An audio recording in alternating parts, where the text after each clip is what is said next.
Oh, we have articles rejected all the time. Why are they rejected? Let me count the reasons. They're rejected because referees, of course, don't always understand what you're saying. Sometimes you send an article to sometimes you send an article to a journal and it just doesn't seem like the right fit. A lot of the research that we do doesn't fit conveniently into one or another area, so we try this journal and we try that journal if the first one doesn't work. There are occasions when the referees are correct and they find something that we had not really thought about. There is some, normally not big error, but some piece that's missing.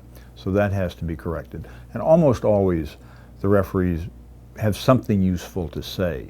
So if they say it's rejected, and the editor says it's rejected, then you rewrite it, you look at what everyone has said, and you try it somewhere else. If it's rejected, but that's a formality, then you correct it and send it back. And if they say it's okay, but there are major revisions, then you make the major revisions. And in any event, you try to rework it and make it better. But the idea that papers will go in and be accepted is just loony. It's never happened in my life.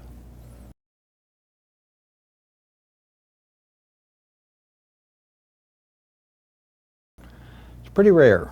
I mean, there are occasional circumstances in which things come back and say this is a terrific paper, but there's a misplaced comma on line 27 of page 2. I mean, that is effectively that. But even when the referees don't get it, which sometimes happens, that's our fault, not their fault. Because if they didn't get it and we think we get it, then what that says is that we didn't explain it correctly.